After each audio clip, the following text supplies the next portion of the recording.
ഞാൻ football കളിക്കാറുണ്ടായിരുന്നു. I used to play football. ഞാൻ ഫ്രണ്ട്സിനെ മീറ്റ് ചെയ്യാറുണ്ടായിരുന്നു. I used to meet my friends. I use to meet my friends.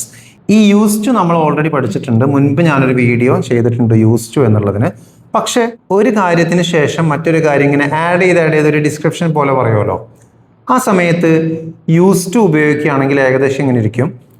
I used to go to the ground. Sometimes I used to play football. I used to meet my friends. And sometimes I used to watch movies with my friends. അപ്പോൾ ഇവിടെയൊക്കെ I used to ഈ use to മാത്രം വരുമ്പോൾ ഒരു ആവർത്തന വിരസത വരുന്നുണ്ട്. അപ്പോൾ നമ്മൾ എന്ത് ചെയ്യും? ഇവിടെ വുഡ് ഉപയോഗിക്കാൻ പറ്റും. പക്ഷേ ഈ വുഡിന് വേറെയും കുറേ ആപ്ലിക്കേഷൻസ് ഉള്ളതുകൊണ്ട് നമുക്ക് ക്ലാരിറ്റി വരുത്തി പറയാൻ ഇങ്ങനെ ചെയ്യാം. ഒരു ട്രിക്കാണ്. ഒരാളോട് സംസാരിക്കുമ്പോൾ ആദ്യം നമ്മൾ അയാളെ പഴയ സമയത്തിലേക്ക് കൂട്ടിക്കൊണ്ടുപോവുക. കഴിഞ്ഞ വർഷം അല്ലെങ്കിൽ 2 വർഷം മുൻപ് ഹൈസ്കൂളിൽ പഠിക്കുന്ന സമയത്ത് എന്ന് പാസ്റ്റിലേക്ക് ആദ്യം കൂട്ടിക്കൊണ്ടുപോവുക ആളെ.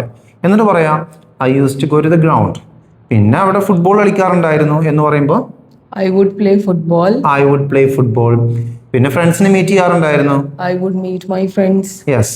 അപ്പോൾ ഇങ്ങനെ നമ്മൾ I would meet my friends എന്ന് പറയുമ്പോൾ ഇവിടെ വുഡിൻ്റെ അർത്ഥം ഞാൻ ഫ്രണ്ട്സിനെ മീറ്റ് ചെയ്യാറുണ്ടായിരുന്നു. I would play football. Football കളിക്കാറുണ്ടായിരുന്നു എന്നാണ്. അപ്പോൾ ആദ്യം നമ്മൾ യൂസ് ടു വെച്ച് തുടങ്ങാം. അപ്പോൾ I used to എന്നുള്ളതിന് ആ ഒരു അർത്ഥം മാത്രമേ ഉള്ളൂ. I used to go to the ground എന്ന് പറയുമ്പോൾ ഞാൻ ഗ്രൗണ്ടിൽ പോവാറുണ്ടായിരുന്നു. പിന്നെ ദെൻ എന്ന് പറഞ്ഞിട്ട് ആഡ് ചെയ്ത് പോകുമ്പോൾ നമുക്ക് വുഡ് ഒക്കെ വെക്കാൻ പറ്റും. I would play football. I would meet my friends. I would go to the cinema with my friends. ഫ്രണ്ട്സിൻ്റെ കൂടെ സിനിമയ്ക്ക് പോകാറുണ്ടായിരുന്നു എന്നൊക്കെ പറയാം. അപ്പോൾ ഒന്നിന് ശേഷം ഒന്നായിട്ട് ഇങ്ങനെ യൂസ് ടു വെക്കുന്നതിന് പകരം നമുക്ക് വുഡ് വെക്കാം. ഓക്കെ.